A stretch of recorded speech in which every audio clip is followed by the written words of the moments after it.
నమస్కారం. న్యాయ సేవ కార్యక్రమానికి స్వాగతం. ఇవాల్టి మన అంశం లోక్ అదాలత్లు న్యాయ సహాయం. ఈ అంశంపై సలహాలు సూచనలు అందించడానికి మనతో పాటు ఉన్నారు 9వ అదనపు జిల్లా judge city civil court Hyderabad K Muralimohan గారు, అలాగే న్యాయవాది కె బాలకృష్ణ గారు. వారిచే విలువైన సలహాలు సూచనలు స్వీకరిద్దాం. జడ్జి గారు, లోక్ అదాలత్లను ఏర్పాటు చేయడం వెనుక ముఖ్య ఉద్దేశం ఏంటి? లోక్ అదాలత్లు అనేటువంటివి ఒక ప్రత్యామ్నాయ వివాద పరిష్కార వేదికలండి. మన పలు కారణాల రీత్యా కేసుల సంఖ్య పెరుగుతూ ఉంది, ప్రజల సంఖ్య పెరుగుతూ ఉంది. ఏదైతే కేసుల సంఖ్య పెరుగుతుందో అదే ప్రాతిపదికన అదే నిష్పత్తిలో కోర్టుల సంఖ్య, జడ్జీల సంఖ్య పెరగటం లేదు. దీనివల్ల కోర్టుల మీద పనిభారం ఎక్కువ అవుతుంది. సో ఒక కేసు పరిష్కారం కావడానికి చాలా సమయం ఉన్న ఇరు పార్టీలకు అవకాశాలు ఇచ్చి ఇద్దరు వాదనలు విని ఇరువైపుల సాక్ష్యాలను పరిశీలించి కోర్టు తీర్పు ఇవ్వాలి అన్నప్పుడు కొన్ని సంవత్సరాలు పట్టేటువంటి అవకాశం ఉంటుంది. సో దాన్ని తగ్గించడం కోసము తక్షణంగా వారికి ఒక పరిష్కారాన్ని చూపించేదానికోసం ఒక ప్రత్యామ్నాయ వేదికగా ఇద్దరిని కూర్చోబెట్టి మాట్లాడి వారికి ఒక పరిష్కారాన్ని చూపించేటువంటి ఒక మెట్టు తగ్గి ఇద్దరు కూర్చొని మాట్లాడుకున్నప్పుడు లోక్ అదాలత్లో ఒక మెట్టు తగ్గి వారు పరిష్కారం చేసుకునేటువంటి అవకాశం మనకు కలిగిస్తుంది. దానివల్ల తక్షణం ఒకే రోజు కేసు పరిష్కారం అయ్యేదానికి ఛాన్స్ ఉంటుంది. లోక్ అదాలత్లో పరిష్కారం చేసిన తర్వాత మిగతా కోర్టుల్లో కేసు జడ్జి గారు తీర్పు ఇచ్చినప్పుడు ఈ కోర్టు తీర్పు నచ్చనప్పుడు పై కోర్టుకు అప్పీల్ చేసుకోవటం, ఆ పై కోర్టుకు మళ్ళీ వెళ్ళటం, సుప్రీంకోర్టు దాకా వారు అప్పీల్కి వెళ్ళే అవకాశం ఉంటుంది. అదే లోక్ అదాలత్లో ఇరు పార్టీలు కూర్చొని పరిష్కారం చేసుకున్నటువంటి కేసుకి అదే తుది తీర్పు అవుతుంది. దాని మీద అప్పీల్ కూడా ఉండనటువంటి అవకాశం ఉంది. ఓకే, అదే ఫైనల్ జడ్జిమెంట్ అవుతుంది. ఓకే, అలాగే ఇందులో మధ్యవర్తిత్వం అనేది ఎలాంటి కీలక పాత్ర పోషిస్తుంది? ఇది మన మధ్యవర్తిత్వం అనేటువంటిది ఒక పరిష్కార వేదిక, ప్రత్యామ్నాయమైనటువంటి పరిష్కార వేదిక. ఈ మధ్యకాలంలో మధ్యవర్తిత్వానికి మన నల్సా వారు, నేషనల్ లీగల్ సర్వీస్ అథారిటీ వారు, మన స్టేట్ లీగల్ సర్వీస్ అథారిటీ వారు చాలా ఇంపార్టెన్స్ ఇచ్చారు. ఇప్పుడు మధ్యవర్తిత్వానికి సంబంధించినటువంటి ఒక క్యాంపెయిన్ కూడా నడుస్తుంది 90 రోజుల పాటు, మీడియేషన్ ఫర్ నేషన్ అనేటువంటి స్లోగన్ తోటి. ఇది మీడియేషన్ అనేటువంటి మనం చెప్పుకోవాలంటే మన పురాణాల్లో మహాభారత టైంలో మన శ్రీకృష్ణుడు ఏదైతే రాయబారంగా వెళ్ళి చెప్తారో అది మొట్టమొదటి మీడియేషన్ అని చెప్తారు. దాంట్లో శ్రీకృష్ణుడు మనందరికీ పద్యాల్లో, పౌరాణిక పద్యాల్లో, రాయబారం పద్యాల్లో వినుంటాం. తమ్ముని కొడుకులు సగబాలిమ్మనిరి అట్లు కానేడలా 5 ఊళ్ళు ఇమ్మనిరి. అంటే ఒక ఇద్దరి తరపున కూర్చొని మాట్లాడేటువంటి ఒక న్యూట్రల్ పర్సన్ వారికి ఒక ప్రత్యామ్నాయమైనటువంటి వీరి యొక్క ఆలోచన ఏదైతే ఉందో దీన్ని వారి ముందు ప్లేస్ చేయటము, వారి ఆలోచనని వీరి ముందు ప్లేస్ చేసి ఇద్దరిని ఒక ప్లాట్ఫామ్ మీదకి తీసుకొచ్చి ఒక సామరస్యమైనటువంటి పరిష్కారం తీసుకునేటువంటి మధ్యవర్తిత్వాన్ని నిర్వహించడం అనేటువంటిది మధ్యవర్తిత్వంకి సంబంధించినటువంటి మీడియేషన్కి సంబంధించిన ప్రాసెస్.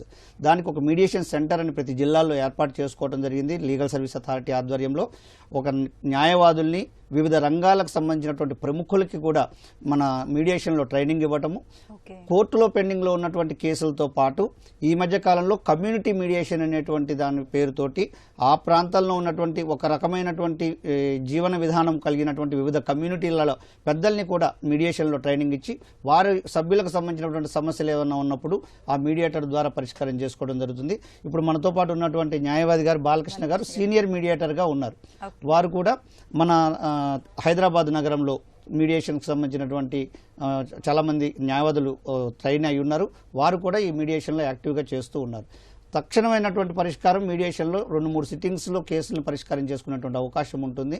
వారి పరిష్కారానికి సంబంధించిన అన్ని అంశాలని దాంట్లో పొందుపరిచి ఆ మీడియేటర్ రిపోర్టును కోర్టుకు సమర్పించినప్పుడు కోర్టు తుది తీర్పుని ఆ మీడియేషన్ రిపోర్ట్ మీద తుది తీర్పుని ఇచ్చేదానికి అవకాశం ఉంటుంది. ఓకే అండి, ఒక కాల్ తీసుకుందాం అండి. హైదరాబాద్ నుంచి గిరిధర్ గారు. Hello sir madam. నమస్తే మేడం. నమస్తే అండి, చెప్పండి. Ma'am thank you madam. ETV is taking very good step. Okay, ఇప్పుడు నాకు ఒక కమ్యూనిటీ మీడియేషన్ గురించి మీరు స్టార్ట్ చేశారు కదా? అవునండి. దాని గురించి నాకు కావాలి. వాళ్ళు మాట్లాడే వాళ్ళు దే ఆర్ ప్రెషరైజింగ్ మీ, మీరు రావాలి, కంపల్సరీ చేసుకోవాలి, లేకపోతే అట్లా చేస్తాం ఇట్లా చేస్తాం అంటున్నారు. అది ఎట్లా, how far it is correct? అంటే ఏ విషయానికి సంబంధించండి? మాకు ఒక అపార్ట్మెంట్ ఇష్యూలో ఒక చిన్న ఇష్యూ ఉంది మేడం. దానికోసం ఒక గొడవ అయింది, అప్పీల్కి వెళ్ళారు అవతల వాళ్ళు దే ఆర్ కన్విక్టెడ్ అనమాట. ఇప్పుడు అప్పీల్ కోసం వాళ్ళు తీసుకోవాలి, కాంప్రమైజ్ కోసం వాళ్ళు ట్రై చేస్తున్నారు.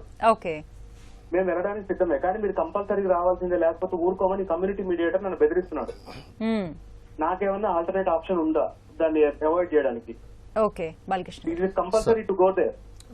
అసలు మీడియేషన్ ప్రాసెస్ వాలంటరీ ప్రాసెస్ అంటారండి. అంటే ఇష్టపూర్వకంగా, అంటే కొంతమంది పోలీసులు లేకపోతే కొంతమంది చాలా ప్రెషర్ పెట్టి చేసే కొన్ని మీడియేషన్ మనం చాలా కాలం క్రితం విన్నాం. ఇప్పుడు పోలీసు వాళ్ళల్లో కూడా చాలా చేంజ్ వచ్చిందని చెప్తున్నారు. అయితే మీరు ఇట్లా మీ మీద ప్రెషర్ పెడితే మీరు చేయవలసినటువంటి అవసరం ఏదీ లేదు. ఒకటి, మీడియేషన్ ఇద్దరు ఒప్పుకోవాలి. ఇప్పుడు జడ్జెస్ కూడా మేము జడ్జిమెంట్ చెప్తాం, ఎవరు రైట్ ఎవరు రాంగ్ అని చెప్తారు. అక్కడ మీడియేషన్లో ఎవరు రైట్ ఎవరు రాంగ్ అని చూడట్లేదు, ఓన్లీ ఇష్యూని అడ్రస్ చేస్తున్నారు. సో మీరు మీ మ్యాటర్ని ఆల్రెడీ కోర్టులో ఉన్నా కూడా కావాలి అని అంటే దాన్ని కూడా రిఫర్ చేసుకోవచ్చు మీడియేషన్కి. దానికి కొన్ని ఉన్నాయి, ఏంటంటే అది కాంపౌండబుల్ అఫెన్సా కాదా. సో పెద్ద అఫెన్సులు కాకపోతే వాటిల్ని కూడా ఈవెన్ ఎపలెట్ స్టేజ్లో కూడా పంపిస్తారు, చేస్తారు. మీరు కోర్టులోనే చెప్పొచ్చు. ఇప్పుడు వాళ్ళకంటే కూడా కోర్టు ఎనెక్స్డ్ మీడియేషన్స్ అంటారండి, అంటే కోర్టు రిఫర్ చేస్తుంది అనమాట. అలాంటప్పుడు క్వాలిఫైడ్ మీడియేటర్స్ ఉంటారు కాబట్టి మీకు దానిలో ఇబ్బంది లేదు. మీరు వాళ్ళ జ్యూరిస్డిక్షన్కి సబ్జెక్ట్ అవ్వాల్సినటువంటి అవసరం లేదండి. వాళ్ళ ప్రెషర్కి మీరు లోన్ కావక్కర్లేదు. అలా ప్రెషర్ పెడితే మీడియేషన్ సరిగ్గా జరగదు, అది దాని రిజల్ట్ కూడా సరిగ్గా ఉండదు. మీరు కోర్టులోనే కన్విక్షన్ పడ్డది కాబట్టి మీరు కూడా ప్రతివాది అయ్యి ఉంటారు. లేకపోతే కనుక పోలీసు వాళ్ళని అప్రోచ్ అయ్యి, లేకపోతే దానిలో మీరు ఇంప్లీడ్ అయ్యో, లేకపోతే you can take steps for that. ఏమండి మాకు మీడియేషన్ గురించి నేను కూడా ఇంట్రెస్టెడే, ఇలా చేయండి అని కూడా చెప్పచ్చు. మీరు ఈ కమ్యూనిటీ మీడియేషన్ అంటేనండి మన దగ్గర కొన్ని ఆ పర్టిక్యులర్ కమ్యూనిటీస్ గురించి అని చెప్పి ఫస్ట్ వీటిలో జరిగింది. తర్వాత ఇలాంటి అపార్ట్మెంట్స్ ఇవన్నీ కూడా యాడ్ అవుతాయి. యాజ్ ఆన్ టుడే అలాంటిది లేదు. ఈవెన్ దెన్ మీరు అడిగిన ప్రశ్నకి చాలా ఈజీ ఏంటంటే, మీరు వాళ్ళ జ్యూరిస్డిక్షన్కి సబ్మిట్ కావక్కర్లేదు, అలా ఫోర్స్ చేస్తే అసలు కాకూడదు. మీరు కోర్టు దగ్గర ఎక్కడ అపీల్ పెండింగ్ ఉందో, ఎక్కడ కన్విక్షన్ ఇచ్చారో చూసుకుని అక్కడే కోర్టులో, లేకపోతే లీగల్ సర్వీస్ అథారిటీ, మీరు హైదరాబాద్ డిస్ట్రిక్ట్ అయితే కనుక ఆ కన్సర్న్డ్ లీగల్ సర్వీస్ అథారిటీకి అప్రోచ్ అయితే వాళ్ళు మీకు సూటబుల్గా కూడా అడ్వైస్ చేస్తారండి. వీళ్ళ దగ్గర నుంచి మాకు కోర్టు నుంచి లెటర్ వస్తుందా సార్ మీడియేషన్ కోసం అని? మీడియేషన్ కోసం కోర్టు నుంచి అయితే ఖచ్చితంగా అందరికీ నోటీస్ ఉంటుంది. మీరే కాదు, వాదికి ప్రతివాదికి ఇద్దరికి ఉంటుంది. కొన్నిసార్లు వాళ్ళ అడ్వకేట్స్ కూడా పార్టిసిపేట్ చేసేటటువంటి వెసులుబాటు ఉంటుంది. అట్లాంటిదేం ప్రాబ్లం, అక్కడ టోటల్ గా న్యూట్రల్ గా ఉంటుందండి. కోర్టు ఎనెక్స్డ్, కోర్టుకు సంబంధించిన ఉంటే అసలు మీకు ఇబ్బంది లేదు. మీరు డైరెక్ట్ ఫోన్ చేసి వచ్చేయండి అంటుంటే అది అంటే మన దగ్గర కొంతమంది అలా చేస్తారా. కమ్యూనిటీ అంటే వారు చెప్పినట్టుగా కమ్యూనిటీ మీడియేషన్ సెంటర్లలో ఆ కాలనీలో లేదా కమ్యూనిటీలో ఉన్న చిన్న చిన్న సమస్యలు ఏదన్నా ఉంటే కమ్యూనిటీ మీడియేటర్స్ రీసెంట్గా కొత్తగా ఈ మీడియేషన్ ప్రక్రియ స్టార్ట్ అవ్వటం జరిగింది. మీడియేషన్కి వెళ్ళటము అనేటువంటిది మీ ఆప్షను. మీడియేషన్కి వెళ్ళాలనుకుంటున్నారా వద్దనుకుంటున్నారా అనేటువంటిది మీరు నిర్ణయించుకోవాలి. మొదటిది అది వెళ్ళటం, మాలాంటి వాళ్ళం మేమందరం సలహా ఇచ్చేది ఏంటంటే ఒకసారి వెళ్ళండి తప్పేం లేదు కదా అని. వెళ్ళిన తర్వాత మీరు కంపల్సరీ అక్కడ సెటిల్మెంట్ చేసుకోవాలనేటువంటి నిబంధన ఏమీ లేదు. అక్కడ జరిగినటువంటి చర్చల్లో ఆ మధ్యవర్తిత్వంలో మీకు అనుకూలంగా అనిపించి మీరు అంగీకార యోగ్యమైతేనే మీరు ఒప్పుకోవచ్చు. అప్పుడు మాత్రమే ఆ టర్మ్స్ రాసుకొని సంతకం చేయటం అవుతుంది. కంపల్సరీ మీరు ఒప్పుకోవాలి అని బలవంతం పెట్టడానికి ఎవరికీ హక్కు లేదు. అది మీ పూర్తి స్వయం నిర్ణయం, మీరు స్వేచ్ఛగా తీసుకునే నిర్ణయం. మరొక కాల్ తీసుకుందాం అండి. విజయవాడ నుంచి మేరీ గారు. హలో మేరీ గారు, నమస్తే అండి, చెప్పండి. నమస్తే అండి. మా మదర్ కి ఫాదర్ కి మ్యారేజ్ అయిన తర్వాత ఇద్దరు పిల్లలు పుట్టారండి. మా అక్క చెప్పమ్మా. అయితే మేమిద్దరం ఆడపిల్లలమండి. అయితే మా మదర్ కి మూడోసారి ప్రెగ్నెన్సీ తీసేసి మా డాడీ వేరే పెళ్లి చేసేస్తున్నారండి. అదానేమో మా డాడీ వచ్చేసి గవర్నమెంట్ మాస్టర్ అండి. ఓకే. అయితే మా గవర్నమెంట్ తరఫు నుంచి మా డాడీకి సాలరీ వచ్చింది కదండి. అయితే మా మదర్ ఇంకా కోర్టు కేసు నడుస్తుంది. కోర్టులో కేసు వేస్తే ఇంకా అప్పుడు మాకు 1500 అని అలా ఇచ్చేవాళ్ళు మంత్లీ. ఆ తర్వాత మా మదర్ కి 2008 వరకు ఇచ్చారండి. అలా ఇంకా మా మదర్ కి హెల్త్ ప్రాబ్లం వచ్చి కోర్టుకి తిరగలేకపోతుందండి. ఓకే. ఇప్పుడు మీ మదరు మీరిద్దరు సిస్టర్స్ ఒక చోటు ఉంటున్నారు, మీ ఫాదర్ వాళ్ళు వేరే చోటు ఉంటున్నారు, అంతేనమ్మా? మా ఫాదర్ ఇల్లీగల్ గా వేరే మ్యారేజ్ చేసేది. డైవర్స్ తీసుకున్నారా? తీసుకోలేదండి. ఎన్ని సంవత్సరాలు ఏంది ఇలా జరిగమ్మా? మీ ఫాదర్ అక్కడ ఎన్ని సంవత్సరాల నుంచి ఉంటున్నారు విడిగా? 25 years అలా ఉంటున్నారండి. 25 years. ఓకే. ఏమన్నా కేసులు వేశారా? కేసు పెట్టారండి. ఇలా పెడితే ఇంకా మా మదర్ కోర్టు వాయిదాలకి తిరిగింది, ఒక 10 years కి తిరిగింది. ఇప్పుడేమో మా మదర్ కి హెల్త్ బాగోక తిరగలేకపోతుందండి. అయితే ఇప్పుడు మా అక్కకి నాకు మ్యారేజెస్ అయిపోయినాయండి. అయితే ఇంకా మా ఫాదర్ ఏమి ఇవ్వట్లేదండి డబ్బులు. అయితే మా మదర్ కి ఒక 5,000 2 years నుండి ఇస్తున్నారు. ఆ 5,000 కూడా మంత్లీ ఇవ్వట్లేదండి. ఓకే, అర్థమైంది బాలకృష్ణ గారు. అయితే మా మదర్ ఏమో కొంచెం హెల్త్ బాగోక తిరగట్లేదండి. మేము ఏం చేస్తే మాకు ప్రయోజనం ఉంటుందండి? మేరీ గారు, ఇప్పుడు కోర్టులకి అంతంత తిరగాల్సినటువంటి అవసరం లేదండి. ఒకటి, త్వరగానే కొన్ని ఇటువంటి మ్యాటర్స్ సెటిల్ అవుతాయి. ఇలా మీరు జడ్జి గారి దృష్టికి కూడా తీసుకురావచ్చు. ఒకటి. రెండోది, మీ మదర్ తరఫున ఎవరైనా జీపీఏ లాంటిది కూడా తీసుకుని వాళ్ళు ఆ కేసును ప్రజెంట్ చేయొచ్చు. ఇట్లాంటి వీటిలలో ఇప్పుడు 5,000 ఇంతకు ముందు ఇస్తున్నారు. మీ ఫాదర్ శాలరీ పెరిగి ఉండి ఆయన ఇన్కమ్ పెరిగి ఉన్నప్పుడు మీరు దాన్ని ఎన్హాన్స్మెంట్ కూడా వేసుకోవచ్చు. అలాంటివన్నీ మీకు ఉన్నాయి. మీకు హక్కులన్నీ మీ ఫేవర్లో ఉన్నాయి. మీరు దాన్ని జాగ్రత్తగా, మీరుండే ప్లేస్ విజయవాడ అంటున్నారు, దాని దగ్గరలో ఉన్న మండల్ లీగల్ సర్వీస్ అథారిటీ ఉంటుంది, డిస్ట్రిక్ట్ లీగల్ సర్వీస్ అథారిటీ కూడా ఉంటుంది. వాళ్ళ దగ్గరికి వెళ్ళినా కూడా మీకు చాలా హెల్ప్ఫుల్గా ఉంటారు.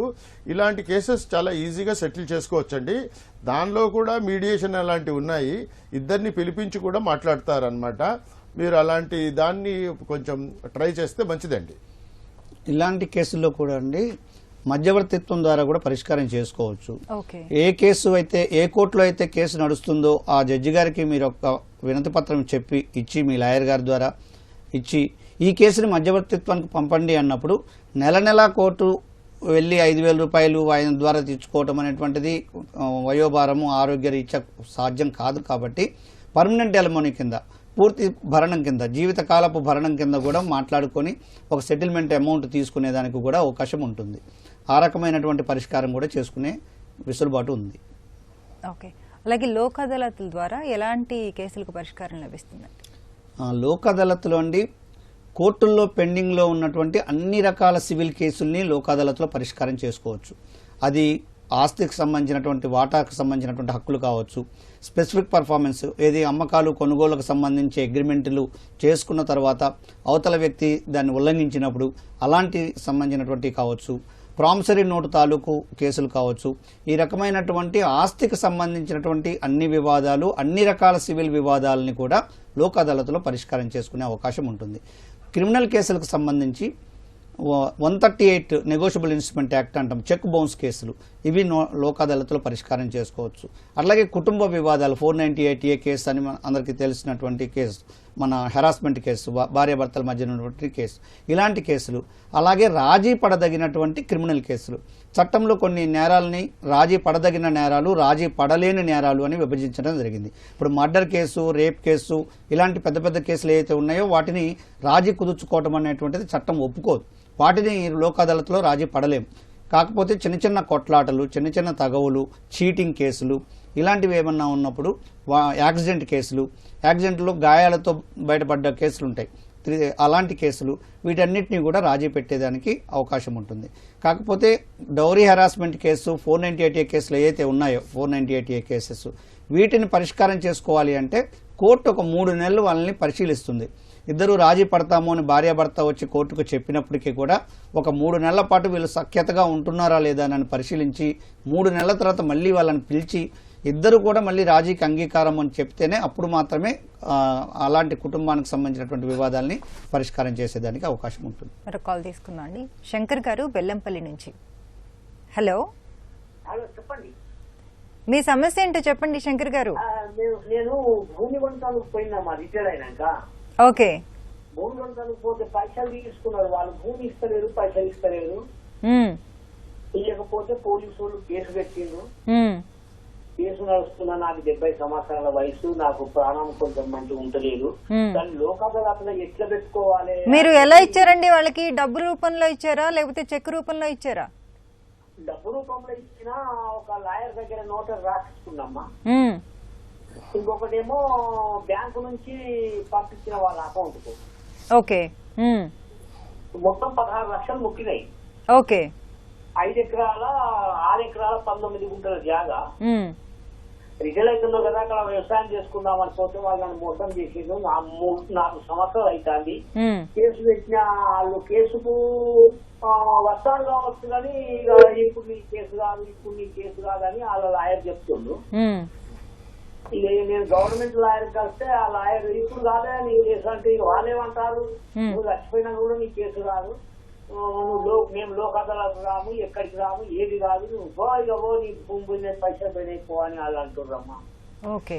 జడ్జి గారు, దీనికి ఏం చేస్తుంది, ఎట్లా చేయాలని జడ్జి గారు చెప్తున్నారు, వినండి. సంవత్సరాల వయసు నాది. అర్థమైందండి. పాపం 70 సంవత్సరాల వయసులో మీరు ఈ సమస్యతో ఇబ్బంది పడుతున్నారు, చట్టపరమైనటువంటి సమస్య.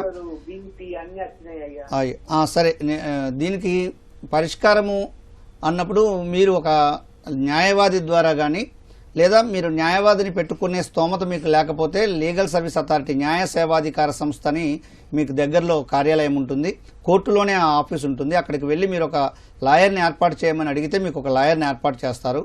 మీరు లాయర్ ద్వారా జరిగినటువంటి విషయము, ఎక్కడ భూమి కొనటానికి అంగీకారం కుదిరింది, ఎంతకి ఒప్పందం కుదిరింది, మీరు ఎంత డబ్బులు కట్టారు, ఇంకా ఎంత కట్టాల్సి ఉంది, మరి కట్టడానికి మీరు సిద్ధంగా ఉన్నా కానీ అతను రిజిస్ట్రేషన్ చేయడానికి ముందుకు రావట్లేదు, కాబట్టి మీరు ఇమీడియట్గా రిజిస్ట్రేషన్ చేయండి అని కోరుతూ ఒక లీగల్ నోటీస్ని పంపించాల్సినటువంటి అవసరం ఉంటుంది చట్ట ప్రకారంగా.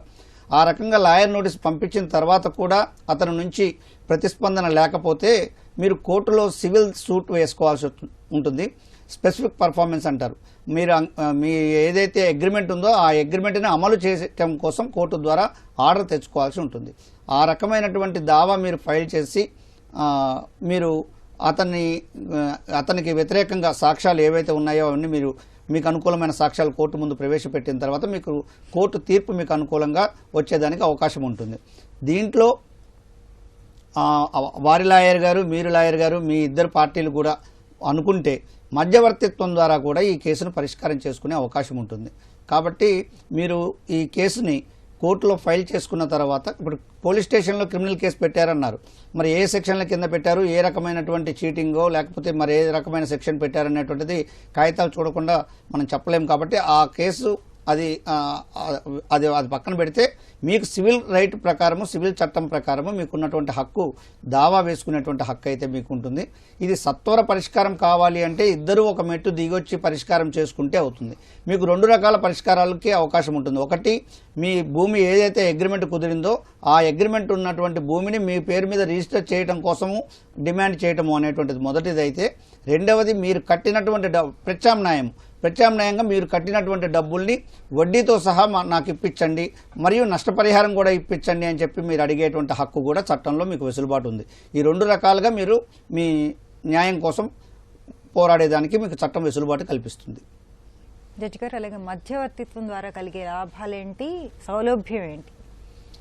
ఒకటి, మధ్యవర్తిత్వం ద్వారా ఒక సమస్య ఏదైతే ఉంటుందో ఆ సమస్యే కాకుండా దానికి అనుబంధమైనటువంటి ఇతర సమస్యలు, రాబోయే సమస్యల్ని కూడా దాంట్లోనే చర్చించుకొని ఆ మధ్యవర్తి సమక్షంలో each and every terms and conditions ఏదైతే అనుకున్నటువంటి అన్ని అంశాలని రాతపూర్వకంగా రాసి ఇద్దరు సంతకం పెట్టి అది కోర్టుకు సమర్పించుకునేదానికి అవకాశం ఉంటుంది. రెండవది ఏంటంటే విన్ విన్ సిచ్యువేషన్ అంటారు. కోర్టులో కేసు తీర్పు వచ్చినప్పుడు, జడ్జి గారు తీర్పు ఇచ్చినప్పుడు ఒక పార్టీ గెలుస్తుంది, ఒక పార్టీ ఓడిపోతుంది. ఇద్దరికీ న్యాయం చేయటం అనేటువంటిది జరగదు. ఎవరైతే సాక్ష్యాలు బలంగా పెట్టుకోగలరో, ఎవరైతే అన్ని కాగితాలు సరిగ్గా ఉంటాయో, బలంగా కేసు కోసం పోరాడగలరో వాళ్ళు మాత్రమే కోర్టులో గెలిచేదానికి అవకాశం ఉంటుంది. ఎవరికైతే సాక్ష్యం బలంగా ఉంటుందో వారు మాత్రమే. కొంతమందికి న్యాయం వారి పక్కన ఉంటుంది కానీ వారికి తగినటువంటి సాక్ష్యాలు వాళ్ళు పెట్టుకోలేని శక్తిలో ఉంటారు. అలాంటి వారికి న్యాయం చేయాలన్నా కానీ న్యాయస్థానం వారికి చూస్తూ కూడా న్యాయం చేయలేని పరిస్థితి. ఎందుకంటే వారికి సంబంధించినటువంటి సరైన కాగితాలు ఉండవు, వారి తరపున వచ్చి సాక్ష్యం చెప్పే వాళ్ళు ఉండరు. కాబట్టి మధ్యవర్తిత్వం ద్వారా కూర్చొని మాట్లాడుకున్నప్పుడు ఇద్దరికీ గెలిచేటువంటి అవకాశం ఉంటుంది. మనం ఒక సామెత చెప్పుకుంటుంటాం, గెలిచిన వాళ్ళు ఓడిపోయిన వాడు కోర్టులో ఏడుస్తాడు, గెలిచిన వాడు ఇంటికి వెళ్ళి ఏడుస్తారు అని. ఎందుకంటే సంవత్సరాల తరబడి కోర్టు చుట్టూ తిరుగుతారు. వందల వేల రూపాయలు, లక్షల రూపాయలు కోర్టు ఫీజుల కోసం కావచ్చు, లాయర్ ఫీజుల కోసం కావచ్చు, తిరుగు ప్రయాణాల కోసం కావచ్చు, అనేక రకాలుగా డబ్బుని వాళ్ళు వేస్ట్ చేసుకుంటారు. కానీ మధ్యవర్తిత్వంలో ఎవరూ ఏడవలసిన అవసరం లేకుండా ఇద్దరు నవ్వుతూ బయటికి వెళ్ళేటువంటి అవకాశం అనేటువంటిది మధ్యవర్తిత్వం అనేటువంటిది కల్పిస్తుంది. హనుమకొండ నుంచి వెంకటేశ్వర్లు గారు. హలో, నమస్తే మేడం. నమస్తే అండి, చెప్పండి మేడం. మేము మేడం చెప్పండి వెంకటేశ్వర్లు గారు. మేడం నమస్తే మేడం. నమస్తే అండి, చెప్పండి. మేము ఒక 5 సంవత్సరాల కింద ఒక అపార్ట్మెంట్ కు డెవలప్మెంట్ కి ఇచ్చినాం మేడం. ఓకే. డెవలప్మెంట్ కి ఇస్తే వాళ్ళు ఏం చేసిరంటే ఆయన జనరేటర్ ఇట్లా పెట్టలే మేడం. పెట్టక ఇప్పుడు పైన ఏం చేసిండే నాణ్యత లేకుండా కట్టిండు. కడితే మేము ఎన్నిసార్లు ఫోన్లు చేసి అపార్ట్మెంట్ వాళ్ళందరూ ఎన్నిసార్లు ఫోన్ చేసినా ఆయన రిప్లై ఇస్తుండే, ఫోన్ ఎత్తుతుండే. తర్వాత వాళ్ళు నేను కూడా వన్ ఆఫ్ ది అంటే ల్యాండ్ ఓనర్ లో నేను కూడా one of the partner. Okay. Land owner గా డెవలప్మెంట్ ఇచ్చినాం ఇద్దరం కలిసి. నాకు ఇంకా కొన్ని హ్యాండ్ ఓవర్ చేయలేదు. ఇప్పుడు ఇంకా నాకు నా వాటాకు వచ్చేది ఇవ్వాలి కదా మేడం అపార్ట్మెంట్స్. ఆ కీ వేసుకో అప్పటి నుండి ఇప్పటి వరకు కీ లాక్లు వేసుకుని ఆయన దగ్గరే ఉంచుకున్నాడు. తర్వాత వీళ్ళు మేము అమ్మిన వాళ్ళు కూడా ఏం చేస్తున్నారంటే మిగతా వాళ్ళు డబ్బులు ఇవ్వమంటే ఇంకా సౌకర్యాలు లేవు కాబట్టి ఇవన్నీ లేవని ఆపేసాడు. ఏం చేయాలి? బాలకృష్ణ గారు, ఇది మొన్నటి దాకానేమో ల్యాండ్ ఓనర్ కన్స్యూమర్ కాదు అనేటటువంటి జడ్జిమెంట్స్ ఉన్నాయండి. ఇప్పుడేమో కొంత జడ్జిమెంట్స్ ఏమొచ్చాయంటే ల్యాండ్ ఓనర్ కూడా కన్స్యూమర్ కింద లెక్క అని చెప్పారు. ఒకటి. రెండోది, మీరు కన్స్యూమర్ కమిషన్కి వెళ్ళొచ్చు. కాకపోతే కన్స్యూమర్ కమిషన్లో 2 ఏళ్లలోనే దానికి లిమిటేషన్ ఉంది. కాకపోతే మీ దానిలో ఇది కంటిన్యూ అవుతోంది కాబట్టి మీకు అగెన్స్ట్గా లిమిటేషన్ రన్ అవ్వట్లేదు. మీరు దాన్ని చాలా జాగ్రత్తగా రాసుకుని ఒక లీగల్ ఎక్స్పర్ట్ తోటి అడ్వైస్ తీసుకుని మీరు డ్యామేజెస్ అడగచ్చు. అండ్ అందులో ఆయన అట్లా లాక్ వేసుకుని దాని మూలంగా మీరు ప్రతి నెల రెంట్స్ అవన్నీ కోల్పోతున్నారు కాబట్టి అవన్నిటినీ కూడా మీరు క్లెయిమ్ చేయొచ్చు. మీరు సివిల్ కోర్టుకి వెళ్ళొచ్చు, కన్స్యూమర్ కమిషన్కి వెళ్ళొచ్చు అనమాట. కాకపోతే మీ దానిలో లీగల్ ఇష్యూస్, ఈ లీగల్ వ్యవహారాలు కొంచెం డెలికేట్ అండ్ కాంప్లికేటెడ్గా ఉన్నాయి కాబట్టి వీటిని చాలా జాగ్రత్తగా రాసుకుని చేయొచ్చు. ఒకటి. దీన్ని మీరు ప్రీ లిటిగేషన్ కేసు కింద మీరు వరంగల్ నుంచి కాల్ చేశారన్నారు. ప్రాపర్టీ కూడా హనుమకొండ అక్కడిదేనా? అవును సార్, అక్కడే. మీరు ప్రీ లిటిగేషన్, ఎందుకంటే వీటిల్లో చాలా వాటికి మీరు డబ్బులు కూడా ఖర్చు పెట్టవలసి ఉంటుంది. అంటే సివిల్ కోర్టుకి వెళ్తే డ్యామేజెస్ అవన్నీ మీరు అట్లీస్ట్ 3 ఏళ్ల ఇవన్నీ తీసుకుంటే కూడా చాలా, మీరు 5 ఏళ్ళు అన్నారు. సో ఫ్లాట్ రెడీగా ఉంది అన్నారు. మీరు ప్రీ లిటిగేషన్ కేసుకి వెళ్తే మీకు కోర్టు ఫీ అలాంటివి ఖర్చు కావు. అండ్ లేకపోతే ఏమన్నా కేసులుండి లోక్ అదాలత్ నుంచి కనుక సెటిల్ అయితే కూడా ఆ కోర్ట్ ఫీ అవన్నీ కూడా వాళ్ళు రిటర్న్ చేస్తారు. మీకు బెస్ట్ ఏంటంటే పిఎల్సి ట్రై చేయండి. లేదు అంటే వెంటనే మీరు you can also approach consumer commission or మీ లీగల్ అడ్వైజ్ ఎలా చెప్తారో అలా చూడండి. ఎందుకంటే ఇందులో చాలా కాగితాలు చూసి చెప్పాల్సిన వ్యవహారం ఉంది కాబట్టి చూడండి అలాగా. మరో కాల్ తీసుకుందాం అండి. కమలాకర్ గారు కరీంనగర్ నుంచి. Hello madam. నమస్తే అండి, చెప్పండి. నమస్తే అండి. నేను టీచర్ సింగరేణి కాలేజ్ కంపెనీ స్కూల్లో 8 సంవత్సరాలు పనిచేస్తాను అండి. ఓకే. తర్వాత నచ్చక రిజైన్ చేసి రూల్స్ ప్రకారం రిజైన్ చేసి స్టేట్ గవర్నమెంట్ లో జాయిన్ అయినాను. ఈ గ్రాట్యుటీ ఇవి 5 years దాటితే గ్రాట్యుటీ అట్లాంటివి రావాలండి. వాటి కోసం కంపెనీ నేను అడిగితే మీరు గవర్నమెంట్ లో జాయిన్ అయ్యారు, ఇది గవర్నమెంట్ కంపెనీ, మీరు అక్కడనే తీసుకుంటారని చెప్పి ఒక హైకోర్టులో రిపిటిషన్ ఇస్తే ఒకటి ఆన్సర్ ఇచ్చింది. అది ఇంకా కేసు నడుస్తుంది హైకోర్టు, ఇంతవరకు బెంచ్ రాలేదు. ఓకే. అంటే మీరు అక్కడి నుంచి ఇక్కడికి షిఫ్ట్ అయినప్పుడు అదేమన్నా ట్రాన్స్ఫర్ అయిందండి మీకు? కాలేదండి, అది మేనేజ్మెంట్ వేరు, ఇది మేనేజ్మెంట్ వేరు. నేను దీన్ని మళ్ళీ అంటే ఎగ్జామ్ రాసి వచ్చినాను. గవర్నమెంట్ అడగడానికి నాకు ఛాన్స్ లేదు, ఎందుకంటే గవర్నమెంట్ మేనేజం కడుతుంది. వాళ్ళేమన్నా కంపెనీ వాళ్ళేమన్నా డైరెక్షన్ అయితే గవర్నమెంట్ కంపెనీ మీరు గవర్నమెంట్ లో చేయలేదు కాబట్టి గవర్నమెంట్ తీసుకున్నది ఒక లెటర్ ఇచ్చేసారు అంతే. దాని మీద రిట్ పిటిషన్ వేస్తే ఇంతవరకు డెసిషన్ రాలేదండి. ఓకే జడ్జి గారు. ఈ లోకాదాలత్ ద్వారా ఇది ఏమైనా పరిష్కరించుకోవచ్చా? బాలకృష్ణ గారు. ఇది యాక్చువల్గా పేమెంట్ ఆఫ్ గ్రాట్యుటీ అథారిటీ అని ఉంటుందండి. లేబర్ కమిషనర్ వీటిలి జ్యూరిస్డిక్షన్ లో ఉంటుంది. అయినా మీరు రిట్ వేసా అని చెప్పారు. నార్మల్ గా రిట్ లో ఇట్లాంటి వాటిల్ని త్వరగానే పరిష్కరిస్తారు, అంత టైం తీసుకోకూడదు. సరే, దాన్ని పర్సూ చేయవలసి ఉంటుంది. మొన్నటిదాకా కొంతమంది జడ్జిలు లేరని చెప్పి కొద్దిగా జాప్యం జరిగి ఉండొచ్చు. ఇప్పుడు మీరు కొంచెం జాగ్రత్తగా పర్సూ చేయండి. ఇంకోటి, హైకోర్టులోనే మీరు లీగల్ సర్వీస్ అథారిటీ ఉంది, అక్కడ కూడా అక్కడ మీడియేషన్ సెంటర్ ఉంటుంది. మీరు జడ్జి ఏ బెంచ్ లో ఉందో చూసుకుని దాన్ని మీడియేషన్ కి దీన్ని రిఫర్ చేయండి. ఇందులో పెద్ద డిస్ప్యూట్ లేదు, నేను వర్క్ చేశాను, నా గ్రాట్యుటీ నాకు ఇవ్వాలి అని మీరు కనుక పెడితే మీకు ఎక్కువ టైం పట్టదండి. మీ లాయర్ గారి అసిస్టెన్స్ తీసుకుని మీరు అక్కడ హైకోర్టులో కూడా లీగల్ సర్వీస్ అథారిటీ అని ఉంటుంది. మీరు అప్రోచ్ కావచ్చు, లేదు మీ లాయర్ గారి ద్వారా కూడా అప్రోచ్ అయ్యి. లాయర్ గారి ద్వారా అంటే సార్, లాయర్ గారి ద్వారా బేసిక్ రావడానికి అక్కడ మేనేజ్ చేసుకుంటది అని చెప్పి. సరే, అంటే కొన్ని టెక్నికల్ ఇష్యూస్ ఉంటాయండి. మీరేం చెయ్యండి అంటే, మీరు లీగల్ సర్వీస్ అథారిటీకి వెళ్ళండి హైకోర్టులో, అక్కడ కూడా మీడియేషన్ సెంటర్ ఉంటుంది, వాళ్ళని కూడా పిలిపిస్తారు. ఇలాంటి వాటిలో నార్మల్గా గవర్నమెంట్ వాటిల్లో ఇంతకుముందు అంత చేసేవారు కాదు. ఇప్పుడు ఈ గ్రాట్యుటీ అథారిటీస్ అన్ని వీటిలలో వాళ్ళు కూడా పార్టిసిపేట్ చేస్తారు. మీకు ఇది మ్యాటర్ ఈజీగా రిజాల్వ్ అవుతుంది అనిపిస్తుంది. మీరు మీడియేషన్ సెంటర్కి వెళ్ళండి హైకోర్టులో, చేస్తే సరిపోతుందండి. మరో కాల్ తీసుకుందాం అండి. కుమారస్వామి గారు తిరుపతి నుంచి. హలో. Hello madam. నమస్తే అండి, చెప్పండి. నమస్తే మేడం. చెప్పండి కుమారస్వామి గారు. మేడం, మేము అన్నదమ్ములు ముగ్గురం మేడం. ఓకే. మా పేరెంట్స్ ఇద్దరు చనిపోయినారు మేడం. ఇప్పుడు పార్టీషన్ చేసుకోవాలంటే వాళ్ళు అగ్రీ కాలేదు మేడం. ఇప్పుడు నాకు కొంచెం ఫైనాన్షియల్ ఇబ్బంది, తర్వాత గవర్నమెంట్ బెనిఫిట్స్ ఏమి రావట్లేదు మేడం. ఇలా ఈ రైతు భరోసా కానీ ఏం కానీ రావట్లేదుగా. నా పేరుతో ఏమి ప్రాపర్టీస్ లేదు, వీళ్ళు పార్టీషన్ చేసుకున్నందుకు అగ్రీ కాలేదు మేడం. కొంచెం ఇబ్బందిగా ఉంది. అంటే ఆస్తులన్నీ ముగ్గురు ఎవరి పేరు మీద ఉన్నాయండి? మా నాన్న పేరు మీద ఉన్నాయి మేడం. మీరు ముగ్గురు అన్నదమ్ములా అండి? అవును మేడం. ఓకే. ఆయన చనిపోయారు, మీ ఫాదర్? ఇద్దరు లేదు మేడం, మదర్ ఫాదర్ పేరెంట్స్ ఇద్దరు చనిపోయారు. ఓకే. ఎన్ని సంవత్సరాలు అయిందండి చనిపోయి? మా మదర్ 2000 లో చనిపోయింది, మా ఫాదర్ వచ్చి 2013 చనిపోయాడు మేడం. అప్పటి నుంచి ముగ్గురి మీద ఉన్నాయి ఆస్తులు, ఉమ్మడి ఆస్తుల్లాగా ఉన్నాయి. నాన్న పేరుతోనే ఉన్నాను మేడం. ఇప్పుడు డివైడ్ చేసుకుందాం అంటే ఎవరు వద్దంటున్నారు? ఇద్దరు వద్దంటున్నారా? పెండింగ్ లో పెట్టినా, అది కాదు ఇది కాదు పెండింగ్ పెట్టినా. నాకు 62 మేడం ఏజ్. ఓకే. జడ్జి గారు, మీరు ముగ్గురు బ్రదర్స్ అంటున్నారు కదా, ఇంకా సిస్టర్స్ ఎవరన్నా ఉన్నారండి? సిస్టర్స్ ఉన్నారు సార్, వాళ్ళు మ్యారీడ్ సార్. మ్యారీడ్. అంటే చట్టం ఏం చెప్తుంది అంటే, ఒక వ్యక్తి స్వార్జితంగా కొంత ఆస్తి సంపాదించి ఎటువంటి కాగితం రాయకుండా, ఎవరికి వీలునామా కానీ గిఫ్ట్ కానీ రాయకుండా చనిపోతే అతని వారసులు ఎవరైతే ఉన్నారో, పిల్లలు ఎవరైతే ఉన్నారో వారందరికీ సమానంగా ఆ ఆస్తి పంపకం జరుగుతుంది. అది చట్టం చెప్తున్నటువంటి విషయం.